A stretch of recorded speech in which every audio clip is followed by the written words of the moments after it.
Healthcare is confusing, especially with an early retirement. Where on earth is health insurance going to come from? In today's video, I'm going to go over Medicare as well as IRMAA surcharges, which are often not discussed, and helping you connect the dots so you know everything you need to know when it comes to an early retirement, specifically regarding healthcare. Before I hop into the real fun, if you're looking for content specifically for an early retirement, meaning you're trying to retire before 65 and you want to navigate investing well, tax strategy, estate planning, withdrawal strategy, healthcare, you're in the right place. And I invite you to subscribe. My name is Taublieb. I'm a certified financial planner, host of the Early Retirement Podcast, and the vice president here at Root.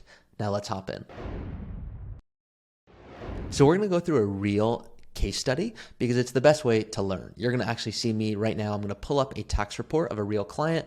I've gone ahead and, for just security purposes, blocked out their names, but you're going to see me walk through this in a way that I think is going to resonate more than you've ever seen before. Please know if you are looking indeed for healthcare resources, I did create an ebook. So if you're wondering, hey, where do I go for health insurance before I do retire? And actually, what policies do I need? And how does that connect to tax planning? You can see all of that in this ebook here. Today is specifically on Medicare and IRMAA surcharges. So this is a couple that's 57 and 55 years old. They reached out and this is their current income. They are not retiring for a few years, but they wanted to start the conversation to say, hey, how should I start thinking through healthcare? What might it cost? I know in the future we're going to be doing Roth conversions when our income is low to be strategic, be really intentional about tax strategy, but I want to get ahead of the curve, if you will, and make sure that I'm not doing anything stupid when it comes to paying unnecessarily. When it comes to executing Roth conversions, there's a 2-year look back. What on earth does that mean? If we do a Roth conversion and what happens is we do everything perfectly and we decide we want to move a certain portion from our IRA to our Roth IRA on purpose to pay a little bit in taxes to avoid paying a lot in the future. I have more in-depth videos to explain that if you're not familiar with Roth conversions, but today we're going to that next level.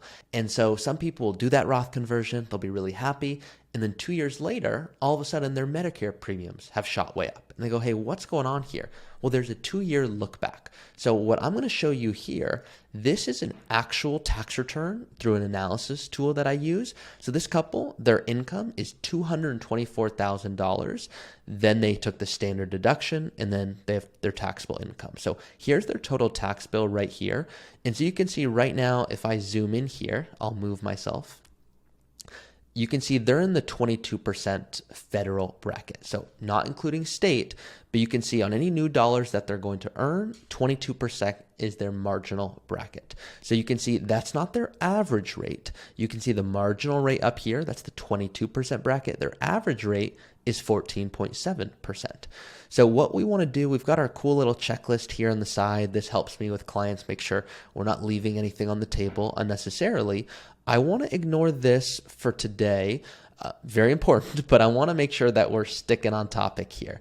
And so you can see when I come down here, there's a separate bracket. And you might go, hey, I didn't even know this system existed. And it does. And so what this is saying, what are your IRMAA surcharges going to be once Medicare has turned on? So for example, if this couple was going to become 65, you can see in 2026, this is what their Medicare premiums would be. So you're going to be paying for Medicare Part B and Part D, and you can see if their income is between $206,000 and $258,000, they're getting an additional monthly increase of $70 for Part B and $13 for Part D. So some people right off the bat go, hey, that's no big deal. Like, who cares? If I'm executing Roth conversions to save hundreds of thousands of dollars, why should I even worry about that? And sometimes my answer is you shouldn't, or you should be aware of it, but still go execute the conversions. Other times I'll say, hey, let's take it to the next level and say, what can we do to intentionally, maybe what I call hug this number here so that we don't unnecessarily pay an extra $100 every single month or $1,200 a year if we just didn't need to. If we could save $1,000 a year because we're just more intentional, let's do that. So the point here for this particular couple right now, they're just making income through W-2, meaning that's their traditional income source. They're not business owners. They're going to work. They're bringing a paycheck home. Pretty simple. In the future, they might execute Roth conversions. If you execute a Roth conversion, that is going to increase your income. it's just as if they made more money. So if this said 224,000, of W-2 income versus $224,000 of income through doing a Roth conversion, it's not going to change the analysis at all. It's just increasing their income. The complications come in when it's dividends and interest and short-term versus long-term gains. That's where this separate table comes in here. This is a capital gains bracket. So what this means is, for some of you, a good tax lesson as a reminder, as you make more money, you pay more taxes, quite simply. As opposed to when you're in this bracket, the capital gains bracket, what you're actually able to do is say, wait a second, if my income in retirement was below $94,000, are you telling me I could pay 0% on some of these gains? The answer is yes. So what that means, let's keep it really, really simple. Let's assume you bought Apple stock for, I don't know, $5,000 and it grew to $40,000. That's a $35,000 gain. If you have no other income sources, you could be really intentional here. And you could say, well, why don't I go ahead and sell that Apple stock? Because our income is below $94,000 since we're retired, we can go ahead and pay 0% on those gains. Almost effectively saying, hey, if I want to go rebuy Apple stock, you could do it. You just essentially didn't pay any taxes and you reset your cost basis. This is the next level of planning. So today, I know I'm focusing on Medicare and IRMAA surcharges and how this works, but always want to keep in the back of your head, okay, am I doing Roth conversions for a specific reason? Am I going to get crushed by RMDs later?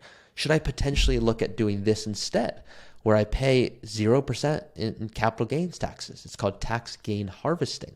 These are the strategies you want to consider. Specifically regarding Medicare, this, for a lot of people, you just don't have to worry about this. Now, what I want you to always understand is that brackets are changing. So just because this is what it says now, it doesn't mean it's going to be that way forever.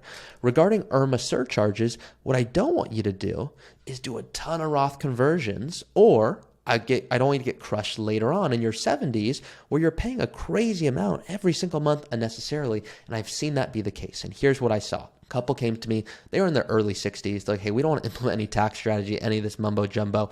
We just want to make sure that we're retiring, not worried about stuff. I'm like, okay, here's things you need to be aware of. They go, yeah, I get it, but let me go golf. Let me go, play with my grandkids. I'm like, cool, but here's some stuff you really need to be aware of. And in hindsight, I wish I was even harder on them and really made sure they understood the point, because right now they're not that happy. Although we have a good relationship, we've saved them a lot in taxes, they're very grateful. They even said, hey, Ari, I wish you even pushed me a little harder back then. So good feedback for me. Because what happened is they have Social Security, they have rental income, and they have pensions on top of having RMDs, required minimum distributions. So right now they're in this bracket, and they're going to be in this bracket kind of regardless if we do good tax planning. We need to keep them below this bracket. But what's happening right now is they have $280 each every single month. That's an additional IRMAA surcharge. And if we did good tax strategy, there's no reason that they couldn't have been in this bracket. So that's saving $2,000+ every single year. And so this is something you don't want to take lightly, where you just say, yeah, let me worry about it later. You want to go, wait a second, what can I do maybe to do some Roth conversions to stay below this threshold? And then maybe as I'm getting closer to retirement, I can say I need to do a lot more and maybe jump intentionally to this next bracket, but just for a short period of years, before in the future, you may have done nothing at all. And then all of a sudden you would have been right here until this big jump occurs. And maybe you would have been in these brackets here. So Medicare and IRMAA surcharges and how to think through all of this. Once again, I've got my ebook here, which goes into a whole lot more detail. You can see I actually brought on like healthcare experts that specifically do this. Of course, I do the financial side of things, and I want to communicate with a healthcare provider to make sure that we're getting our clients the best guidance. So hopefully this was helpful. Fairly high level when it comes to thinking through this, but want to make sure Medicare for all of you, that doesn't start till 65. IRMAA surcharges, absolutely, you want to be aware of them. But I always say, don't let the tax tail wag the life dog, where you go, yeah, I want to be really careful here. So what I'm going to do is I'm going to not do any Roth conversions so that I don't have any of these IRMAA surcharges. And I'm going to keep my income really low, no extra premiums or IRMAA surcharges.